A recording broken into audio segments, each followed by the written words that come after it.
Hey, I'm still learning how. Hey, hey, hey, hey, I'm okay. Stay with me. We'll beat these Hello, and welcome to our continuing series, Pathways to Parenting Success. I'm Jan Hittleman, Director of Boulder Psychological Services, your host this evening. And I want to thank our partners, the Boulder Valley School District and Channel 22, for helping us to make this presentation possible. I also want to let you know, viewers at home, we would love to have you involved in this conversation. If you go to our website, boulderpsychologicalservices.com, and click on the events icon, it'll take you to a calendar, and click on this event, and there's a page for you to submit questions. We will receive them here, and we will ask our panelists. So if you're watching at home, please join us and participate. We have, it looks like 200 or 300 people in our audience tonight. So please, not too much noise from the audience. But if you have questions, audience members, you can submit them on the index cards on the table. We would love to hear from you as well. We have a wonderful show this evening. The topic, are holidays stressful? Reduce family conflict, overindulging, and seasonal moodiness. And we're going to be approaching this topic in an interesting way. We're going to be looking both at emotional factors as well as physiological factors this evening. And I think you all know, if your families are like mine, we get together for the holidays with the best of intentions, and sometimes it doesn't go as well as we had hoped.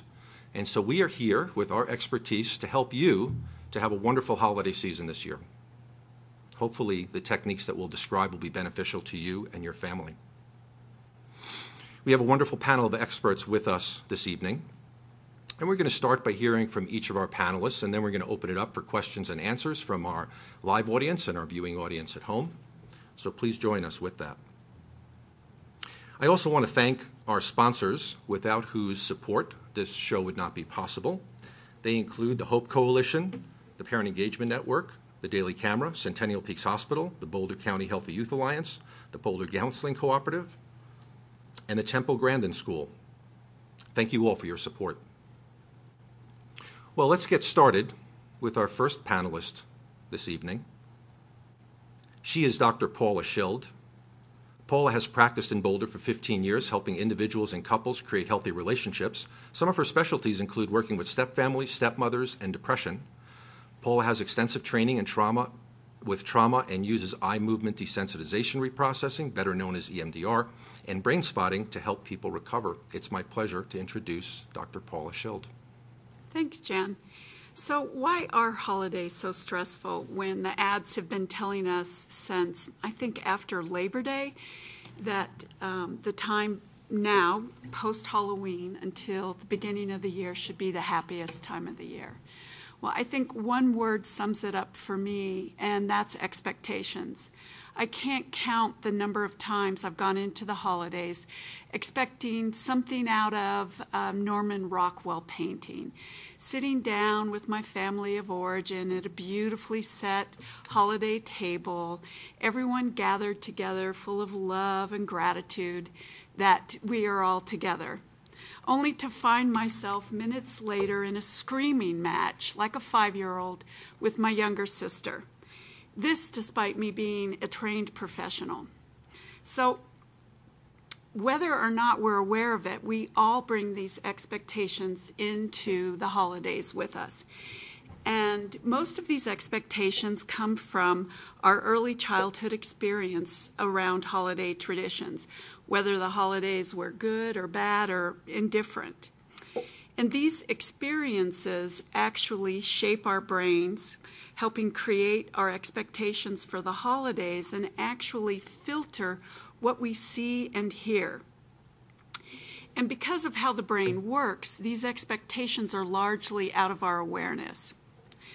And if our early childhood experiences around these traditions weren't enough, as mammals with really strong attachment needs, we're forever hopeful that this holiday is going to be the good one.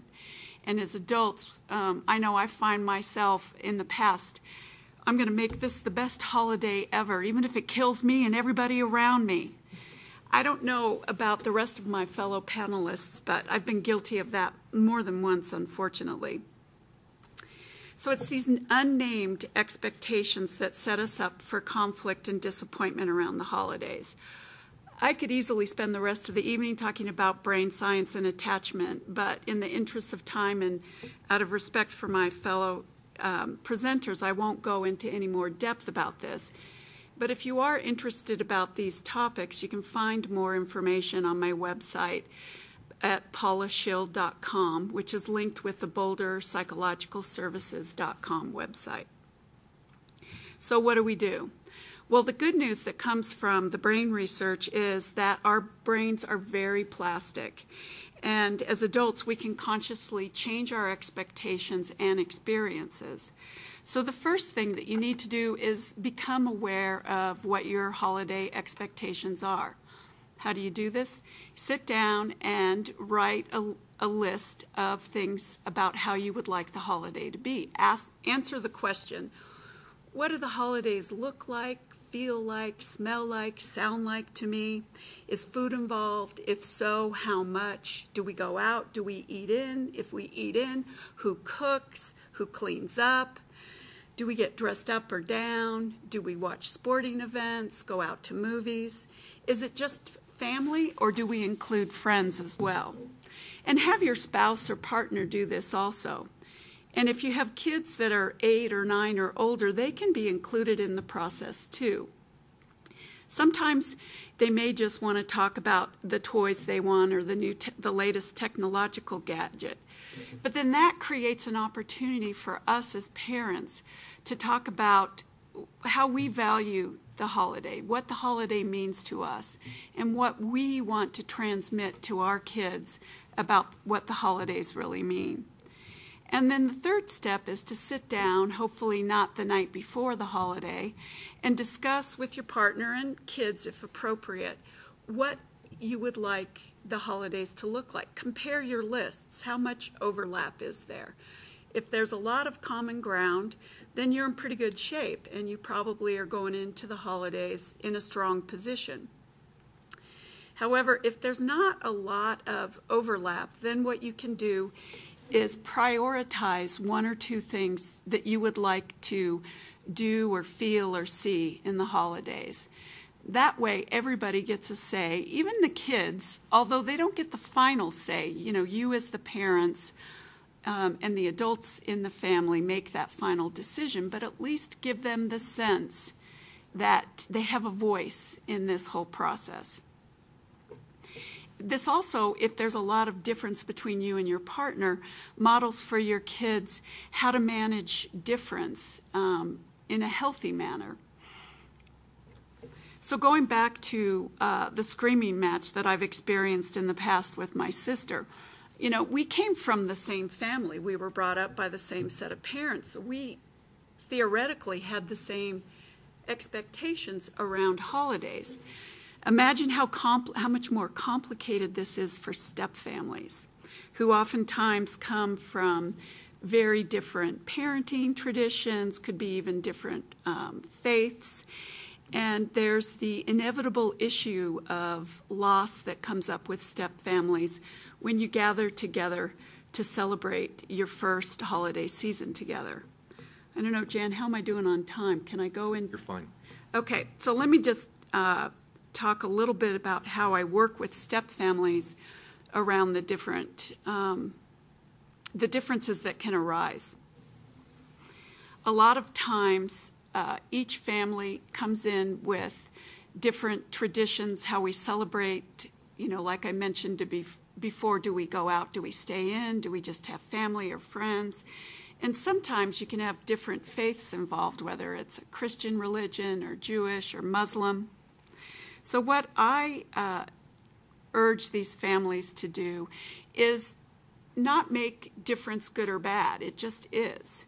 And we can, as a family, decide how do we want to do our family tradition together. And this may look like each family, different biological family, having one tradition that they're really attached to and they really like, that be involved. And then I really encourage step families to develop a brand new tradition that blends both families, both family values, different ages, different desires. And as I mentioned before, loss is a huge part of early step family life, because every time you see that step parent as a kid, you're reminded of, oh, I'm not here with my biological mom, I'm here with a stepmom. And if you're a parent who this may be your first holiday without your child, and so there's a lot of grief around that. So as a biological parent, perhaps if you have your kids with you, you need to be really accepting and supportive that your spouse might be sad this time of year and actually not very happy. And just know that the first years in step-family life are tough. They're not all bad, but things do get better, and they get better the more quickly they get better depends on how much we accept our differences. So I think I'll stop there and let the next panelist speak. Thank you, Paula. We just got an email from your sister with a question, but I cannot read it. I'll have to give that to you later. Our next presenter is Ryan Dawson. As a local licensed therapist, Ryan specializes in working with teens, families, and young adults, offering community-based mentoring, in-office sessions, and gaming addiction groups. For over 20 years, he honed his strength-based approach through serving the community as a coach, teacher, mentor, addictions counselor, and family therapist. It's my pleasure to introduce Ryan Dawson. It's my pleasure to speak here tonight. Thanks, Jan. So I want to talk about the demographic, that warm, fuzzy, cuddly group known as teenagers. And I want to kind of build off what Paula was talking about in terms of how to set down those expectations and what that might look like heading into the holidays so that you can have a smoother, hopefully happier holiday season. And so I want to start off with the notion that an ounce of proactive communication is worth a pound of micromanaging. And also keep this in your back pocket, that cognitive neuroscience has found that adolescents actually are less equipped to see from another person's perspective. You know, it's something in the brain. It has nothing to do with like a moral deficit. It has nothing to do from like some parenting strategy gone wrong in the past. They actually aren't equipped like adults are to understand why it's really important that they go to this event, or really important that they're, well behaved at this other event. So when you're sitting down, keep that in mind, and prepare to be a little bit disappointed, a little bit shocked, but hopefully it goes well. So the first thing is when you're talking with your teen, is to pick a time where they're relaxed, you're relaxed, things are fun. Maybe you've bribed them to sit down with a little bit of ice cream or something that they enjoy, but it's really a time for you and them to be clear ahead of time what it's about, is to plan out the holidays and what is it going to look like. And this is also time to emphasize your family's values and what you believe healthy behaviors look like, and rather than focusing on like punitive actions just in case they don't follow through with what it is that you're hoping that they do. And with saying that, it's a really good idea to let them lead off with their expectations and desires, and put your emphasis on listening with a sincere ear, what I would call kind of like a professional approach. Something I do in my practice is really make sure that I give them the full attention and give them full space to express themselves until they're done expressing. And sometimes they won't be willing to start off. They're just going to want to get it over with, and so in that case, you can lead. But by giving them the opportunity to go first, actually puts them in a seat where they feel more empowered.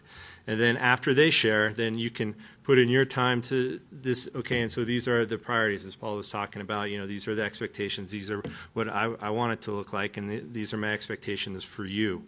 Another important thing to remember is to stick to your agenda in this conversation. That, I know that as teen years progress, you have less and less time to actually like sit down and like talk with your kids about what is going on in their life. So you don't want to ambush them about questions about why did this grade turn out this way, or why did they miss that day of school, or what's going on in their personal life or with this friend. You just want to stick to your agenda and let it feel like a safe space for them to show up. And so after you've kind of laid out their expectations and your expectations, I would suggest putting it into a calendar, something that is visual. It could be an electronic calendar, like something, a Google Calendar, or put it on your fridge. But it has their time, it has your times that you expect, the things that you prioritize that you want them to attend. One way to think about that is to put your priorities in terms of like, the must-haves, the really would like, and the optional. And the more you can, give your kid choice in the matter, the more they're going to feel empowered. And, if they're saying yes to something, then it's not you dragging them, but, they're saying yes. And also keeping in mind, once again, going back to that, they have a hard time putting themselves in another person's perspective, that even when it comes down and time to go to that event, they still might resist. But that's just kind of normal. And as you have this idea of like what the holidays are and like what you should be doing and what families should look like, try to get rid of those. Pick your battles. It's okay that everybody doesn't attend everything, but that's where having your priorities clear can be really helpful in terms of making it a smooth holidays. And then I also think that it's a nice idea to have an activity that everybody enjoys. Going to the movies, a sporting event, bowling, something like that. Where it's just downtime. There's really no pressure to be on, and it's a time to kind of like recharge your batteries as a family, as a group. And sometimes it's hard to find an activity everybody enjoys when you have teenagers, but you can always throw that out there and do your best. And then, so with the gift giving, couple expectations.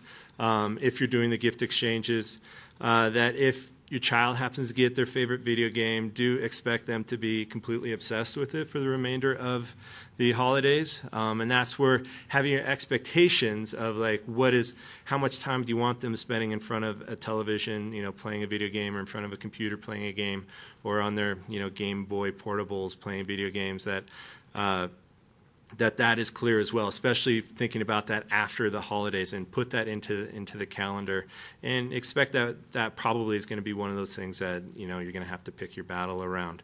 And then after they get those games and all the fun things, if that's what you're doing, ask them how they want to do their thank you cards. Or you can do that actually during the negotiation, but how do they want to do the thank you cards? Or maybe it's not a thank you card, maybe it's a photo of them holding the game and sending it, but like giving them the opportunity to be creative in their expression of thanks and gratitude. Once again, the value being thanks and gratitude, not so much that they sit down and do a concrete card.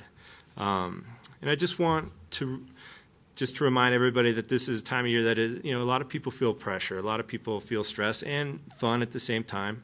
To be gentle on yourselves. Give yourself adequate time as parents to refuel, to recharge. Understand that your kids also need time to refuel and recharge. If you have an extroverted kid, that may look like social events, be around their friends where they can see how they are amongst their group, which is really what a lot of them care about. If they're introverted, maybe they want to spend more time alone, maybe a little more downtime. So, you can customize that plan for all the different kids in the household. And at the end of this, review it, see what went well, went smoothly, what didn't, which kid needed this versus this, and take some notes. So next time you go through this process, you can kind of anticipate some of the pitfalls and some of the the successes. And I think that's all I got. Mm-hmm. Yeah. Ryan, it sounds like your approach really involves a lot of empowerment with teens. Yeah. Do you find that when parents empower their teens, they take more responsibility for their behavior? Yeah, I find that teens are actually looking for that empowerment. It's part of that developmental curve. They see themselves in a bigger, stronger, more powerful way, and they're wanting to take up space and to do things, and they're wanting their voice to be heard. And the challenge really is to help them see things from a different perspective. But if you do that in that empowering, kind of giving them choice and letting them see how the cards are laid out, I find that most of the teens I work with are willing to make intelligent choices with their behaviors and time. Thanks, Ryan. Yeah. Our next presenter is Dr. Matt Reddy. Matt is a doctor of naturopathic medicine with a family practice in both Centennial and Lafayette, Colorado. Dr. Reddy works with patients of all ages and specializes in digestive health, liver and gallbladder disease, and hormone balancing. In addition to his private practice, Dr. Reddy is a professor at Southwest Acupuncture College, where he teaches biology. It's my pleasure to introduce Dr. Matt Reddy. All right. Well, thanks, Jan, and thanks everybody for being here tonight, taking time out of your schedule to join us. So, as Jan mentioned, one of the major parts of my practice is working with digestive issues. And I think probably all naturopathic doctors work with digestive issues on some level. And one of the things that I have noticed over the years as I've worked with my patients, and it doesn't matter what the digestive symptom happens to be. It can be gas and bloating. It can be heartburn. It could be unexplained abdominal pain.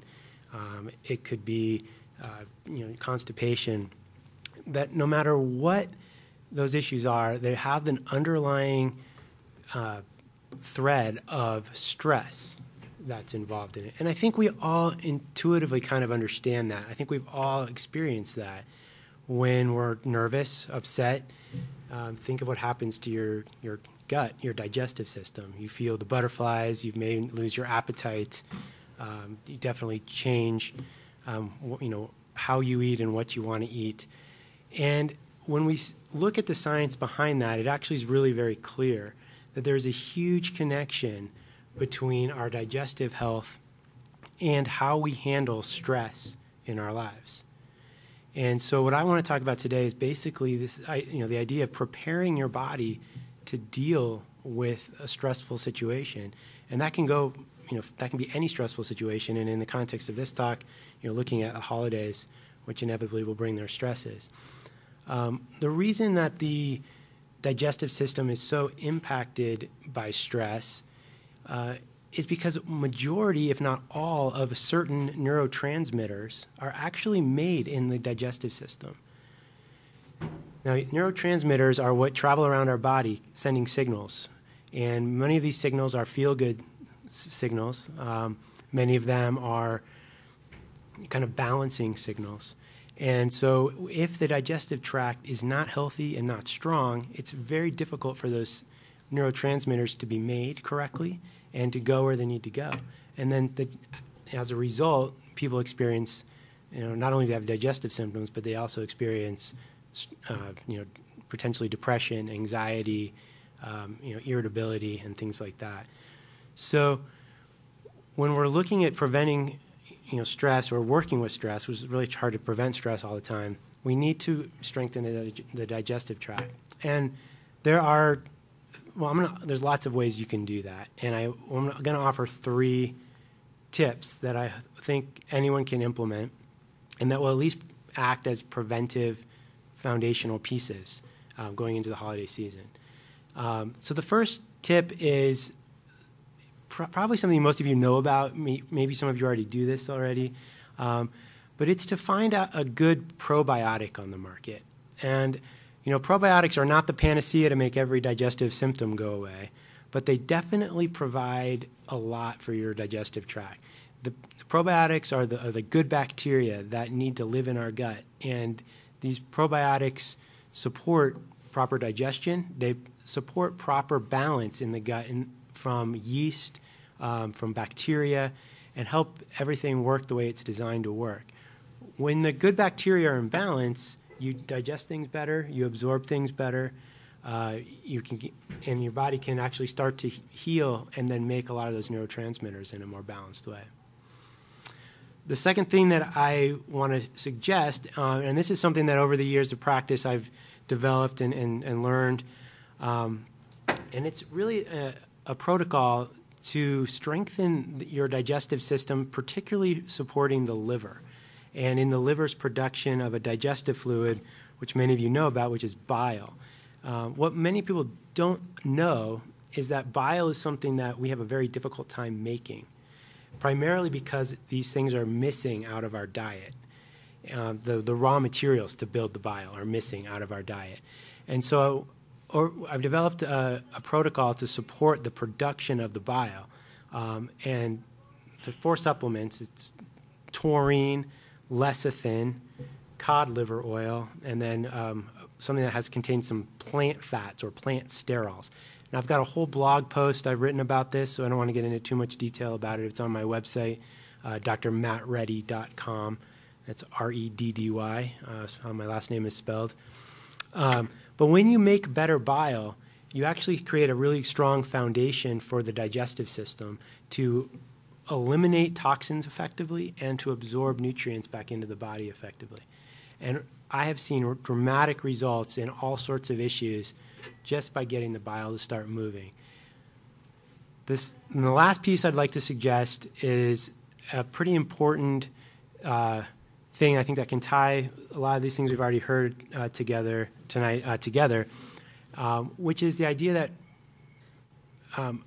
tying this all to our breath. Now, taking a deep breath is something that actually physiologically moves blood away from the muscles and the part of the brain that's kind of reactive, and it moves it into your body, into your digestive system, where you can actually break down food and take the nutrients out.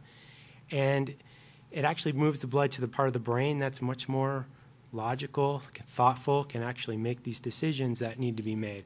So not only will you be helping your stress levels by breathing, you're also going to be helping your digestive levels and function.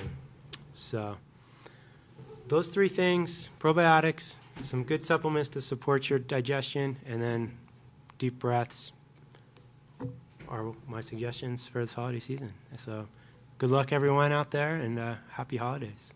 So Thank you, Matt. yeah. In terms of the probiotics, are there certain ones you recommend? I know that we see more and more items that tout being probiotics on the market. Any recommendations for our listeners? Yeah, good question. There are lots of them out there. Over the years of practice, I've used a bunch of different ones. What I would suggest doing is find a reputable store or practitioner that you trust and ask their recommendation. Around here, I think natural grocers and Whole Foods tend to have some decent ones. Of course, the chiropractors and naturopathic doctors will probably have some that are good as well. I can't say I've seen huge differences based on a particular one, but I think choosing wisely is important, because there are I think anything that you can probably buy at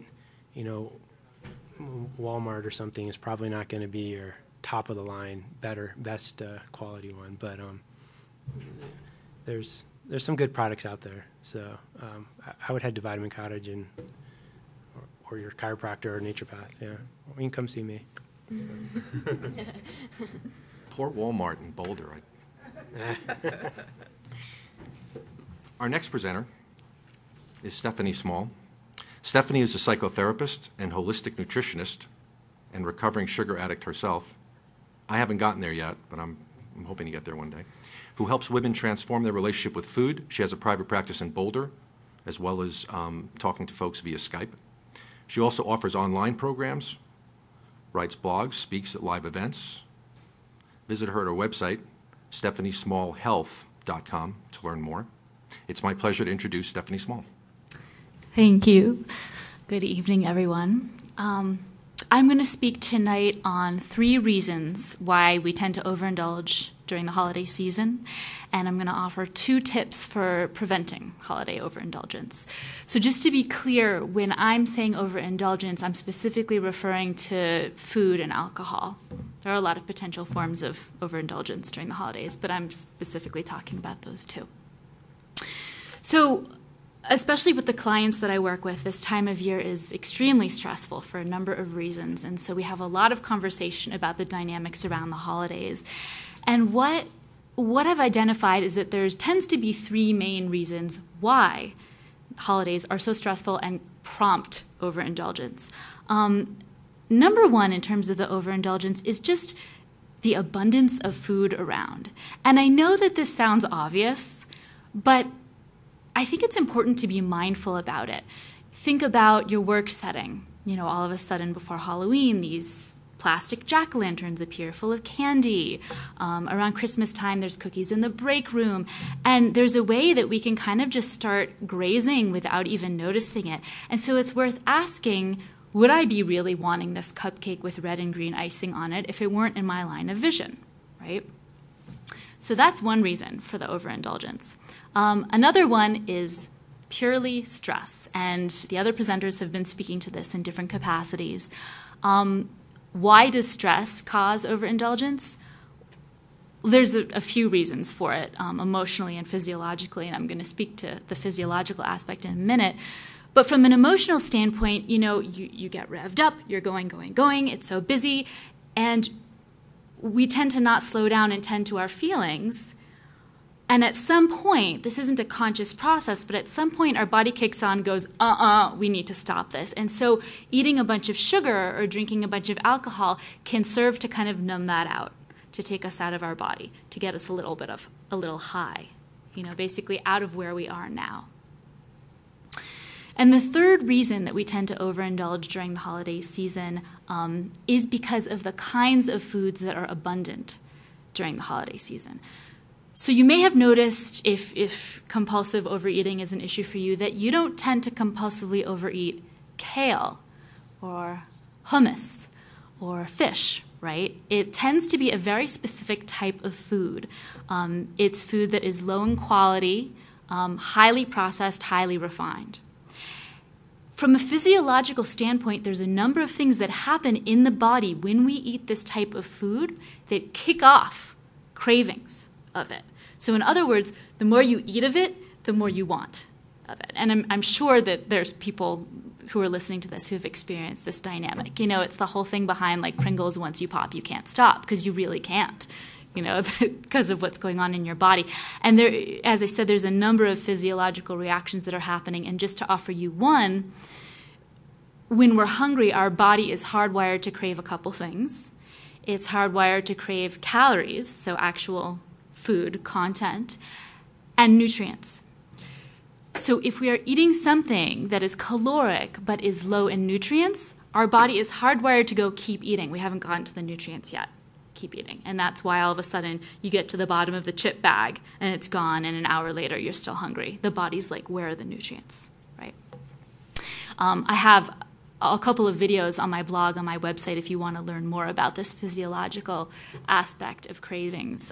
And stephaniesmallhealth.com, as Jan said, is where you can go to find it. So 2 tips for preventing holiday overindulgence. I have about 100, and I could talk about this for the next 3 hours, so it was hard picking out 2. But I'm going to offer you 1 nutritional tip and 1 emotional tip. So one dynamic that happens a lot around the holidays is we've got a food-heavy event at night, a consumption-heavy event at night. And so we're like, well, I'm just going to go to town tonight, so I'm going to starve myself during the day. I'm going to fast, right? So there are a lot of reasons why this is not a good idea that have to do with blood sugar and metabolism. To paint a very brief picture, if you don't eat all day, your blood sugar crashes, right? What happens when your blood sugar crashes? You may get irritable, you may get spacey, you get really hungry. So you walk in, you haven't eaten all day, and you walk in at 3 o'clock to your Thanksgiving dinner. What's the first thing someone hands you? Wine or beer, a cocktail, right? Which is going to shoot your blood sugar right up because it's high in sugar. And then you've got all the appetizers around, which tend to be pretty carb heavy, unless you're at like a paleo Thanksgiving, which might happen if you're in Boulder. So it sends you off on this blood sugar roller coaster, and chances are you're going to end up eating more and feeling worse than if you had stabilized your blood sugar throughout the day with just a little bit of protein. So I'm not saying you have to eat your full amount of breakfast and lunch. It's fine if you want to make them smaller, but eating some really protein-dense meals can balance things out so that you're not going into your Thanksgiving or holiday party or whatever about to eat your arm off and eating everything in sight. So that's my nutritional tip.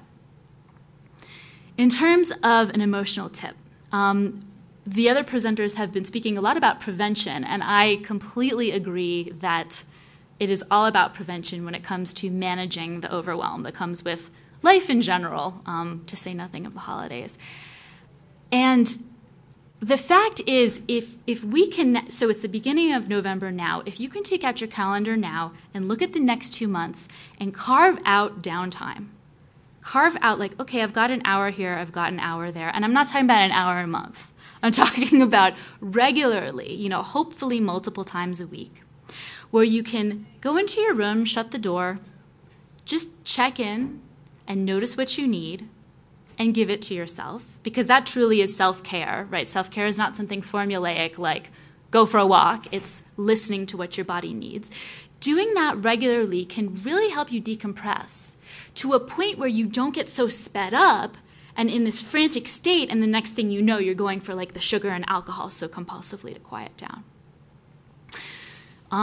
So that is my strong recommendation, starting now, scheduling some self-care and downtime so that it doesn't reach a red zone level where you then have to numb things out with compulsive overindulgence. So those are my tips. Have a great holiday season. Good luck.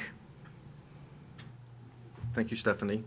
Stephanie, you describe yourself as a recovering sugar addict. I'm still in sugar denial, so I have a long way to go. Any tips for folks like me, small steps that we could take just to kind of start moving in the right direction? Yes. One of my favorite tips, actually. So I think it's really important for people who are very into sugar to know that this isn't about you not eating dessert. This isn't about you not having sweet. It's about up-leveling the quality of the sweet that you're having. And so one of my passions, and I love teaching clients about this, is making healthy desserts. And I'm not talking about like eat a piece of fruit. I mean, you and I know that doesn't cut it, right? So it's about, for example, for Thanksgiving, I'm going to bring a pumpkin pie that I make myself. Instead of sugar, which kicks off that toxic addictive reaction, I'm going to be using honey, which is a natural sweetener. It's full of minerals, and it's a nice quality, right? Our body digests it differently than honey. It doesn't have that crazy spazzy reaction. Thinking about making a crust without gluten. There's a lot of gluten-free options in Boulder. You can even make a crust out of crushed nuts or like an almond flour. Gluten is the protein in wheat, which tends to be very irritating to the body and can also create an irritated reaction. So knowing still that you can totally indulge, I do a lot, but thinking about how to do it in a healthier way. I will try. Nothing guaranteed. I'll give you recipes. Try. Thank you. Thank you, Stephanie. Our last panelist is Rachel Bonaiuto. Rachel is a body-oriented psychotherapist, a licensed professional counselor, and a registered dance movement therapist. She teaches authentic movement, which is a contemplative movement practice with origins in Jungian psychology, at Europa University, and is the co-director of Holding Space, a collective for the practice and exploration of authentic movement. It's my pleasure to introduce Rachel Bonaiuto. Thank you, Jan, and thank you all for such wisdom. I feel so honored to be here tonight, and really excited to share my little 5-minute thing, because it's sort of the to me it feels like the gift that I can offer tonight. We've talked a lot about reducing conflict, reducing indulgence, reducing moodiness, and I want to talk about increasing self-love and self-compassion, and doing that from an embodied place. And so using the wisdom of our bodies, which everyone has spoke to in some way, to bring that self-compassion and self-love into our stressful time. And the holidays are stressful, and there are high expectations, and it's a setup to be mean to ourselves, really, to just find every opportunity to beat ourselves up. And then once we've done that, we feel bad about ourselves, and so the spiral sort of takes us down. And so I want to just talk a little bit, and I could spend a long time, as everyone has mentioned, that we could probably sit here for days sharing information with you and our passion. I'm just going to talk briefly about self-compassion and then give you just a few tips for how to just check in with your body and come home to that place where you can give yourself just a moment of kindness. So Kristen Neff, who is the kind of front-runner researcher on self-compassion, defines it with 3 main points: self-kindness, common humanity, and mindfulness. And self-kindness, she explains, is treating yourself with kindness as your own friend. And it's so amazing when I sit with clients. The self-talk that we often engage in is a way that we would not talk to our worst enemy. And so really embracing this idea that we're our own friend and we're with ourselves for the rest of our days. And so to make friends with ourselves during this stressful time is so crucial in how we can then model that and show up for our loved ones as well. And the second piece is common humanity and really understanding that all of us are imperfect and that we're all hurting at times, that we're all stressed, that we all have those expectations of a really joyful, sweet holiday, and connecting from that place becomes an opportunity to find that love and that connection with each other. And then the third is mindfulness, and this is a self-to-self relationship. And this is kind of where I'm going to bring in some embodied practices. Rather than focusing on these expectations and the pressures and all the things that we don't want to be doing, really setting an intention to be kind to ourselves when things go differently than we imagined, or when things don't work out, or when we take that brownie that we really said over and over, I'm not going to eat a brownie tonight, I'm not going to do it, I did it, I feel like crap, and I want to do it again and again. And so instead, pausing, and I'll talk a little bit about what to do when we pause, but I like to call it sort of the holy pause. And just, it's not the pause where we check out and we think about what we're going to wear tomorrow to the party, but that pause where we check in. And so we come into our bodies and we really explore what's here. And as best as we can, we don't judge that, we just listen. And so research is actually showing that self-compassion is linked to well-being and increases life satisfaction, it increases happiness, self-confidence, optimism, among other things. And it also shows that it's much more effective in motivating and creating change than self-criticism. It's also more sustainable. And so I think there's a lot of ideas that self-compassion is indulgent, it's self-centered, and it actually enhances our ability to show up for others and be more open-hearted and more kind and loving when we give ourselves compassion and we begin to model that and to be able to keep our hearts open for others. So I want to give you a few tools for how to implement basic practices and find that moment of a holy pause. And one was already mentioned by Matt, which is the breath.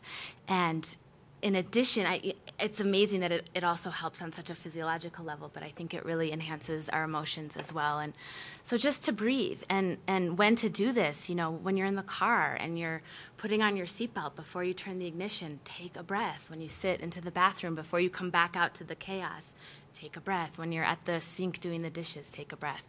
So really giving yourself those holy pauses just to take a breath. The next one is your feet. And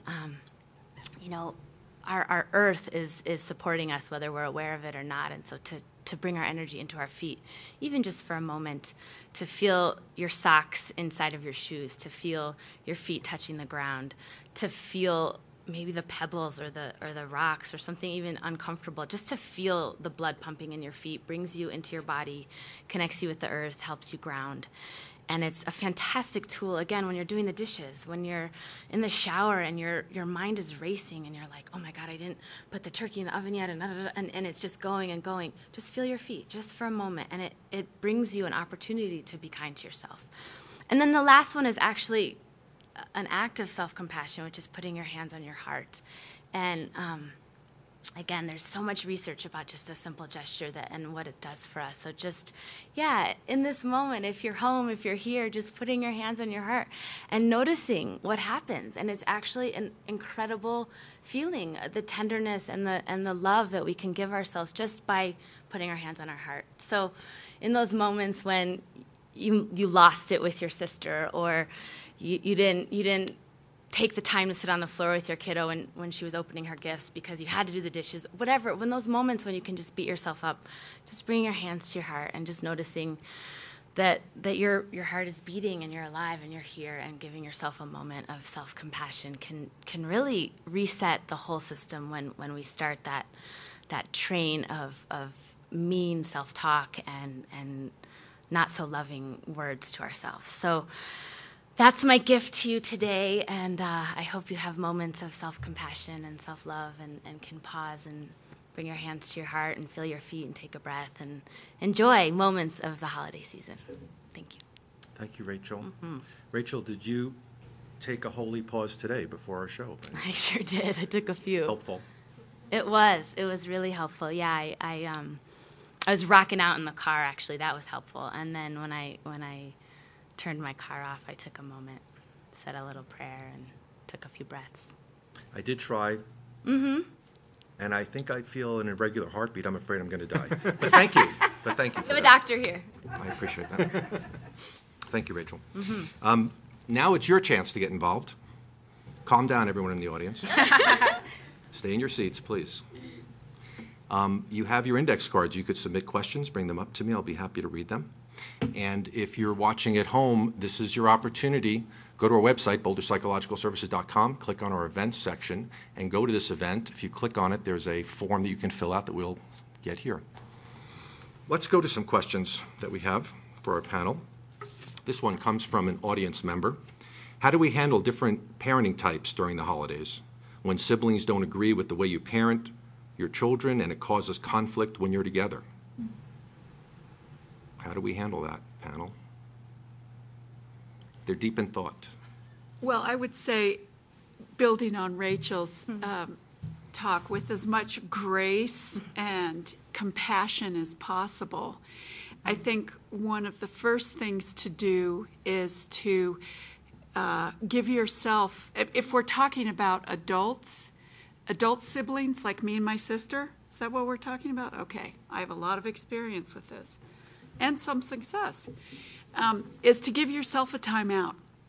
If you feel like when I realize I'm sounding like a 5-year-old, that's my first clue that I need to ground myself through breathing, feel my feet on the ground, or, in the heat of the moment, the way our brains work, our frontal lobes are completely shut down. They are not working. So all of these physiological techniques can help bring us back into our body and bring the whole brain back online. For me, sometimes I have to leave the room and do some deep breathing. And if there's alcohol involved, which is often the case in many families, I would suggest saying to the sibling, we obviously have a difference of opinion here. I wouldn't say, I think you're an alcoholic and you need to go to rehab. That doesn't go over very well in the moment. But I'd really like to talk about this and understand your point of view. Can we talk about it tomorrow or some other time during the holiday time that we're together? Thank you, Paula. Any other thoughts from our panel? They're still deep in thought from before. Another question from our studio audience. How do we reclaim Christmas from commercialism? I'm sorry we don't have someone from Walmart here to help us with that. I feel like they can give us good feedback. And I think you all know what the person is asking. This is actually from Dr. Kathy Gilroy, who's in our audience tonight. Thoughts about that? As you're thinking, I will just ramble incoherently. I know that a lot of times when we get together for the holidays, the focus is on getting presents, for example. And maybe we're not really thinking much about family, and that's theoretically what it's all about, is being with family. Jan? Yes. May I interrupt your rambling? Please. I read a lovely article in the Camera in the last 5 years about just this issue. There was a grandfather who had middle school-aged kids who were asking him, Grandpa, what do you want for Hanukkah? And, here's a guy living in Boulder,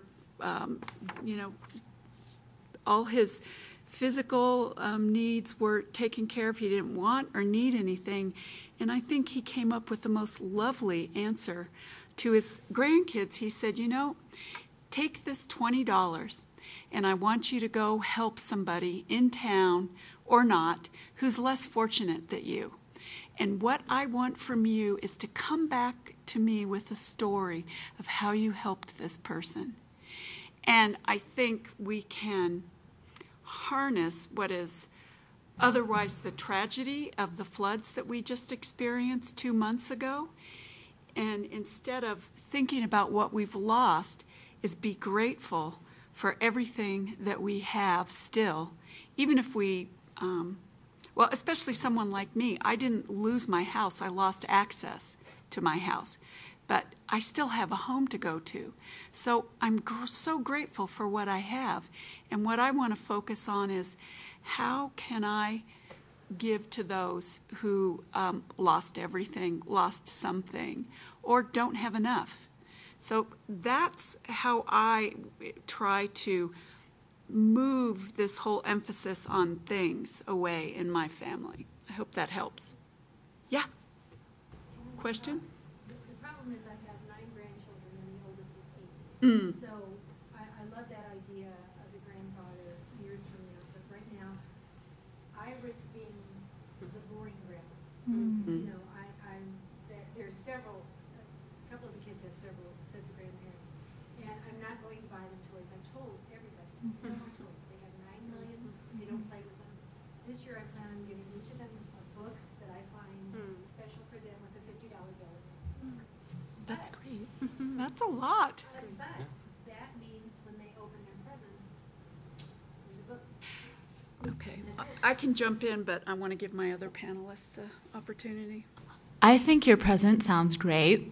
You're not 8. When I was 8, I would have thought your present sounded great, but that's just And me. her present, just in case those at home couldn't hear Yeah. it, her present was a book with With a $50 bill. $50.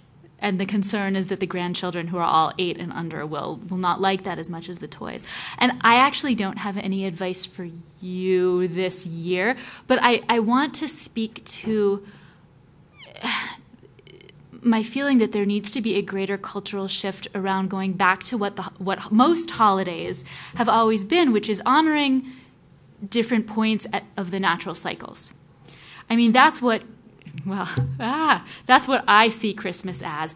Even Hanukkah is a story about light in the darkness, which is a Yule theme as well. So I don't know for this year. I think your present sounds great. But in general, I think creating more of a cultural shift where the holiday is around the specific, of course I'm going to talk about food, but the foods and cooking that's around that time of year, the specific music that's around the time of year, and then that kind of is a call to arms for infusing that in the rest of the year as well. And so Halloween becomes less about candy and more about, you know, I could talk more about that, but just what it really has represented, which is a time of honoring ancestors and a time of kind of exploring death. So that's sort of a broader view of it, but reconnecting to those natural cycles as a long-term view. And I also think about like the developmental need of an 8-year-old. And sure, they get that like compulsive like high from like a toy or something like that, and they see all their friends getting. There's this like comparison thing, and I hear that you're worried about being compared to the other grandparent as the bad grandparent or the boring one, I think is what you said. But I also think there's an invitation there, and I don't know what your time constraints are with your grandchildren to spend those $50 together. And like, why is this money important, and what does it represent? And like, gives you an opportunity to express your values and what you want them to learn. And, in thinking back as an 8-year-old, it's like I really valued my time with my grandparents. And like they find in societies with connected grandparents that the kids tend to have like higher attachment and better happiness scores and stuff like that, because the grandparents provide such a vital function in terms of that wisdom. I spend a lot of time with them anyway, but I really like Dr. Gilroy likes that idea, home viewers, in case you didn't hear that. Any other thoughts before we go to another question? That's what I was going to say. Along similar lines as doing something. And it doesn't even have to be about spending $50. $50 is a lot of money, and kids that age don't have a sense of it. My 9-year-old, when she gets books for Christmas, because she gets them whether she likes them or not, it's like, oh, another book. And she loves to read. But doing something, helping do little holiday-oriented activities, baking, cooking, anything like that, or, like Ryan said. Can I just add one thing? I think we sometimes underestimate the knowing of little ones, and I think they pick up everything, and you're staying true to your values and making a commitment to be in your integrity, and I think that is such a gift to your grandchildren, and so practicing self-compassion in that way and offering them, offering them that gift, that you're being true to yourself and to what is important to you is actually, I think, something that from the beginning of conception and birth, little ones benefit from, absolutely. And in the moment, if they are, if they do express disappointment, I mean, I absolutely agree with everything Rachel said, is, acknowledge it. Don't shame them. Not saying that you would, but, I know I find myself angry that a child isn't appreciative of all the time and energy I put into this sucky book. but mirror, yeah, I see you're really disappointed. It doesn't mean you have to agree that they have good reason to be disappointed, but that's how they feel. When kids are seen, because they do get everything, they pick up everything, it's easier for them to just be in the moment. And it's a counter voice to the incursion and overwhelm of the media. Even if they're spending time online, they're getting tracked by a lot of advertisers to see what keywords they're putting in, and boom, they'll have an advertisement for a toy or something right along those lines. So, which is why a lot of social media don't allow younger than 13 to join, because that's happening all the time. So, an honorable battle. Thank you, Ryan. I want to let our audience know that in addition to our Pathways to Parenting Success TV show, we have a Pathways to Success series that we're offering out of several libraries in our community. And coming up tomorrow, actually, on November 5th at the Meadows Branch Library in Boulder, we have a topic, Are You an Exhausted Caregiver? Steps You Can Take to Revive Yourself. And our facilitators include Dr. Mickey Fire, Ellen Knapp, and our own Stephanie Small. Got a busy week. I do. And then on the 18th of November, we're going to be at the Broomfield Library talking about teens and online gaming. Are you worried about addiction? We kind of touched on that a little bit tonight. And then the next night, on the 19th of November, at the Louisville Library, we'll be discussing loss and tips for coping. So please join us. You can find out more information about all our events by visiting our website, boulderpsychologicalservices.com. And I have one more quick question for our panel before we're done tonight from our audience here. Any tips for how to travel smoothly as a family over the holidays? Separate cars. Food. Deep breaths. Short Food drives. breaths. Any other thoughts? I think those were the thoughts. And Oh, to put a plug in for technology, this is a nice time where technology can occupy, and it's controlled. They're not going to be online. So You're not talking about the driver. Yeah, well, the driver has their own radio and whatnot, but right. Everybody can be kind of tuned into their thing, unless you're into family sing-alongs and stuff like that, which also can be negotiated ahead of time. As a consequence. I would just add, too, to preempt transition. I think, especially for kids, the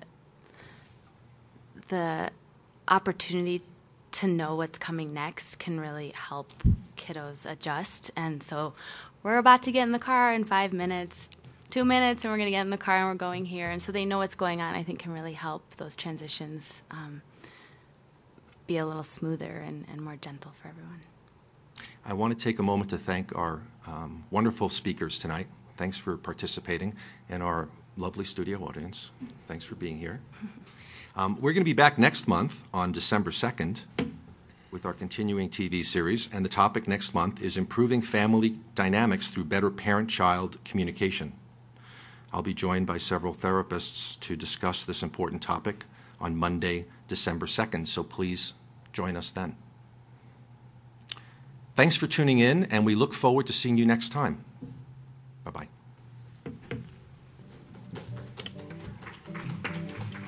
Now the planet's done its bowing down, and soon the growth returns to follow ground. But I know what's churning underneath the snow, and I love my baby, and we've miles to go. Hey, hey, hey, I'm okay. Be with me. We'll beat this, can't you see? So wait a while, winter time.